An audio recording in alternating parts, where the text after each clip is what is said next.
Number 3 of the top 10 stories, food stories of 2011, and this is my little addition here, and that's the whole Fukushima disaster.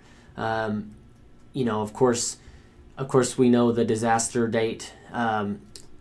Around March 11, they had that earthquake and the tsunami that happened. Now, this was important to me, and I put this high on the list. I added it myself, is because I lived in Japan for a couple of years, and so I know people that are there and in areas that were affected. I can just picture that in my mind if I was the one still living there. So it hits very much home to me. So the reason why I put that on there too is because there has been a Japanese gentleman that has started a website called Fukushima Diary. It's Fukushima-diary.com, and he's really exposing a lot of the things that are going on that our media refuses to cover, much less the Japanese government media. So it's very important to point that out, and there's just numerous accounts of them serving food grown in the Fukushima area since the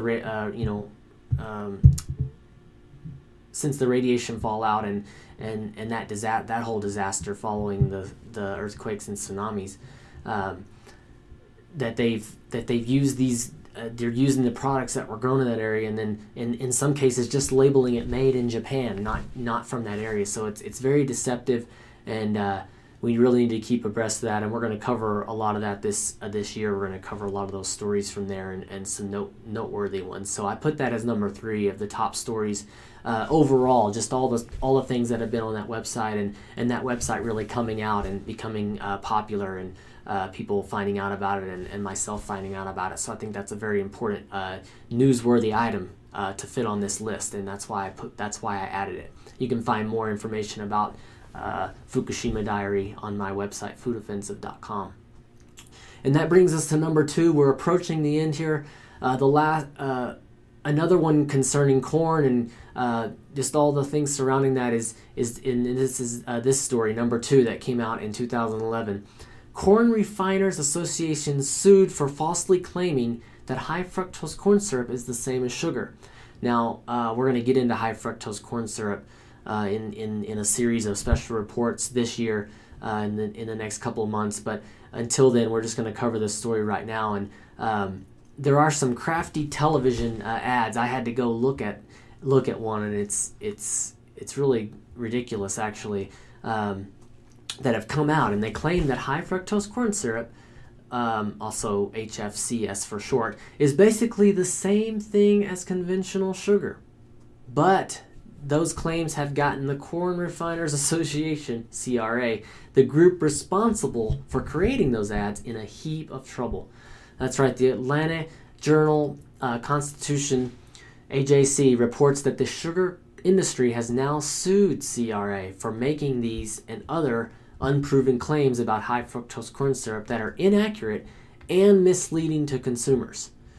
You can learn more at naturalnews.com, put that article out, but I added it to this list. I modified the top 10 list from there, and I added that one because it's very important to point that out.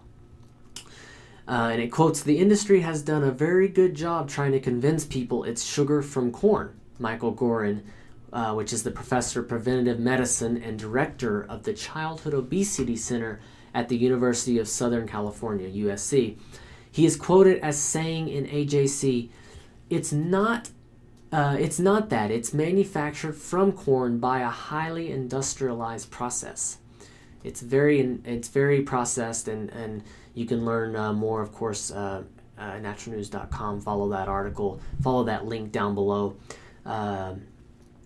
And then also, like I said, we're going to be going over some special reports. We're going to be looking at what high fructose corn syrup is in, what products that it's in of ours that we eat every day, and why we shouldn't be eating it. But that brings us to number 1. Speaking of high fructose corn syrup, not speaking of that, but speaking of the corn that's involved in making that. And that brings us to the number 1, which is actually a positive one. This one will this little last one here will also lead us into next week's special reports that we're going to do, and it'll kick off a series of GMO special reports. And that's this number 1: California ballot initiative aims to require mandatory labeling of GMOs. This one just came out recently. Finally, there's some good news on the health freedom front. A group of activists have organized a fairly well-funded effort to force food companies to label the GMO content of all food products sold in California. Led by activists like Ronnie Cummins, which is with the Organic Consumers Association, and Jeffrey Smith, he's with the Institute for Responsible Technology. This effort will be viciously attacked in 2012 by food companies who are scrambling to keep American consumers totally ignorant about the GMO content of their foods. And that's why I want to focus on that right away here, right out of the gates here in 2012.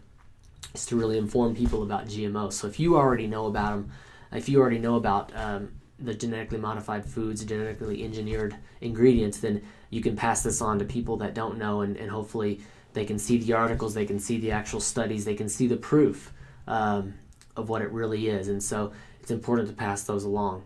Now, those that would want to keep us ignorant don't want us to know the truth about GMOs. You see, they claim GMO labeling would, quote, confuse consumers, but actually it would actually enlighten us. It will actually enlighten those that read it, and it would enforce food companies to stop buying GMOs altogether, which of course would go down the chain and lead to ending the demand for GMOs and causing farmers to go back to planting non-GMO crops.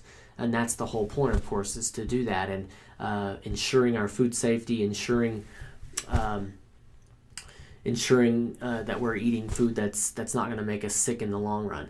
And of course, we're just now seeing some of the effects of some of these crops, and we're only going to know later down the road. So we want to stop this before we find out and before it's too late.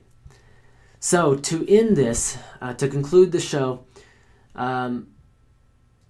You can go to foodoffensive.com. You can like us on Facebook. You can follow us on Twitter. And we're going to try to keep articles going. We're going to try to post, an upcoming Twitter and upcoming updates on the website about what's coming up. What are going to be the special reports that we're going to be going over in this food offensive endeavor that I'm embarking on.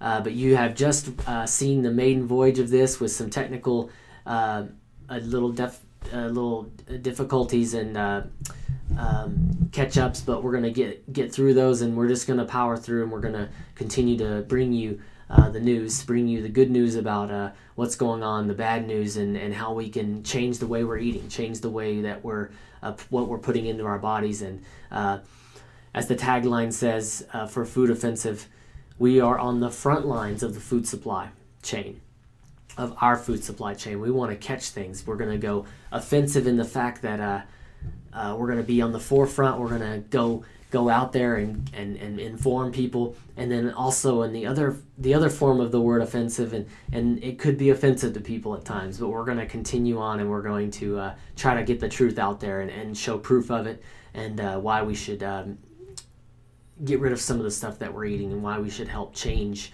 our diets, change what's in our food supply. So I'm Dale from foodoffensive.com, from the front lines of our food supply. Thanks for joining me.